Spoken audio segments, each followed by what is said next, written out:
Raipur police ने निजात अभियान के तहत एक बड़ी कार्रवाई की है। Anti crime anti cyber unit ने 1 क्विंटल से अधिक गांजा तस्करी करते हुए एक आरोपी को पकड़ा है। पूरा मामला रायपुर के आमानाका थाने क्षेत्र का है।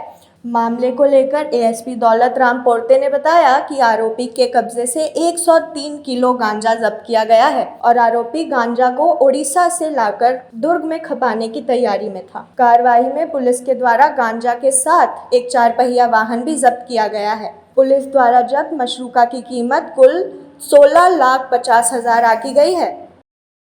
थाना आमानाका अंतर्गत यह कार्रवाई हुई है।